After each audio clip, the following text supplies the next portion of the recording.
Assalamualaikum warahmatullahi wabarakatuh. Selamat pagi, selamat siang, selamat sore, selamat malam, dan selamat datang di dapur Mas Rewo.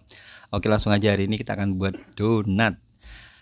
Oke, saya siapkan di sini ada kuning telur, boleh pakai 1, boleh pakai 2 ya. Kemudian saya tambahkan air es. Pokoknya ini total beratnya ada sekitar 160 ml. Boleh pakai 1 atau 2 kuning telur, intinya totalnya 160 ya, harus ditimbang supaya nanti jadi.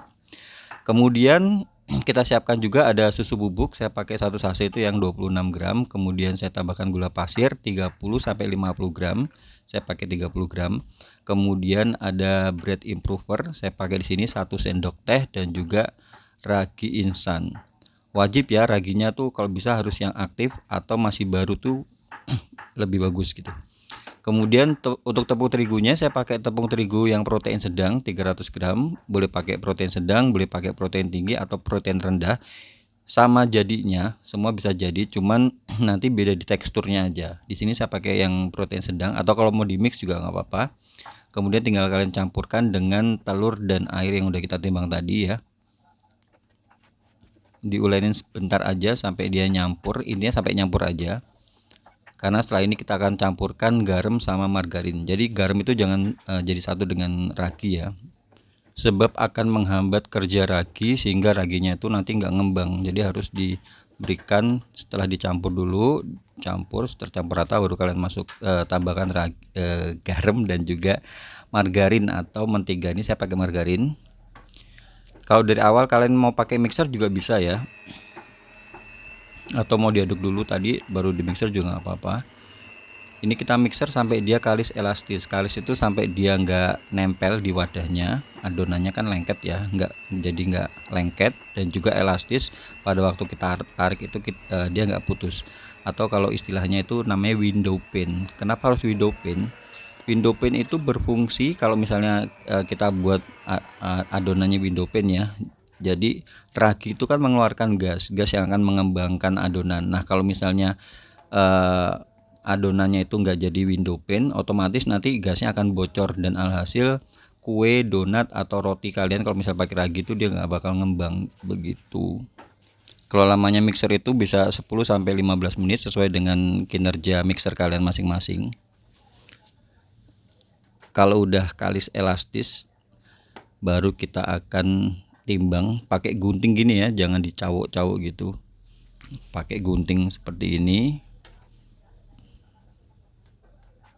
Ini saya pakai gramasi, satu donatnya sekitar 35 gram. Jadi ini cukup besar ya. Ada yang 22 gram, ada yang 30 gram, 35 itu tergantung sih ya. Tergantung nanti kalian mau pakai kemasan seperti apa. Disesuaikan aja. Lalu kalau udah dibagi-bagi ini, kita rounding, dibulatkan gitu. Nah, cara seperti ini.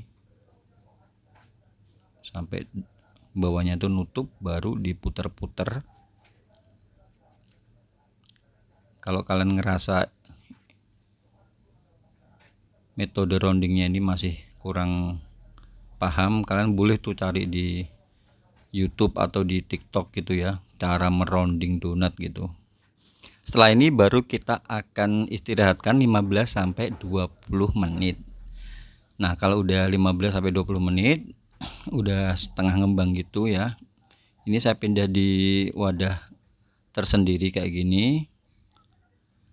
Sebelumnya kita lumurin dulu dengan tepung terigu supaya donatnya itu nggak lengket pada waktu mau kita goreng ya.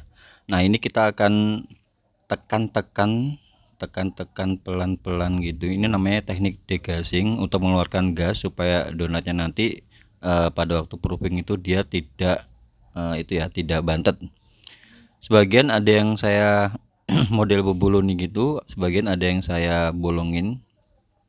Kalau kalian mau yang lebih besar gitu hasilnya, boleh kalian bolongin, jadi nanti bisa lebih besar. Jangan lupa ya, degassing seperti ini agak ditekan-tekan, sebab kalau misalnya kurang nekennya itu, tekan pelan-pelan tapi ya, itu nanti takutnya pada waktu digoreng tuh dia bakal kayak gelembung-gelembung kecil gitu.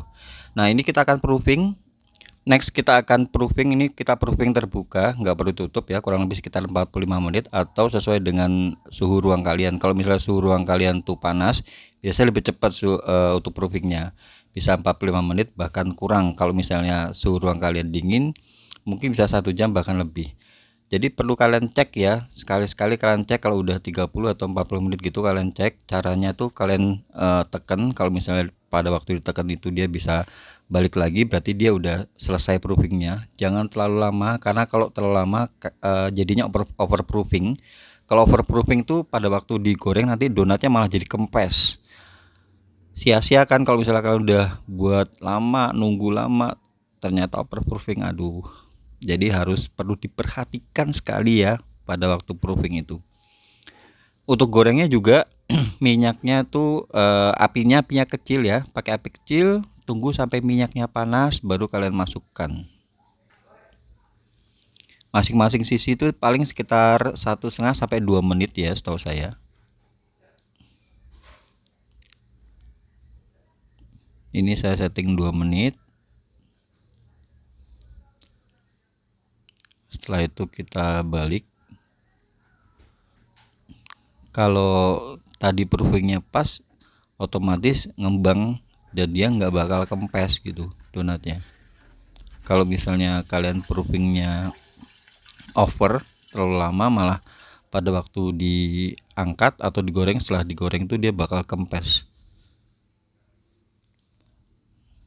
Nah seperti ini. Kalau pakai protein sedang itu dia nggak terlalu berpori ya, dibanding dengan kalau pakai protein tinggi, dia bakal lebih tinggi tapi berpori. Kembali ke selera sih ya. Oke, untuk toppingnya itu selera, mau pakai meses atau mau pakai glaze, mau pakai gula halus, itu monggo kerso, atau mau diisi juga gak apa-apa. Donatnya itu bisa banget kalian isi pakai fla atau diplomat krim, itu juga enak.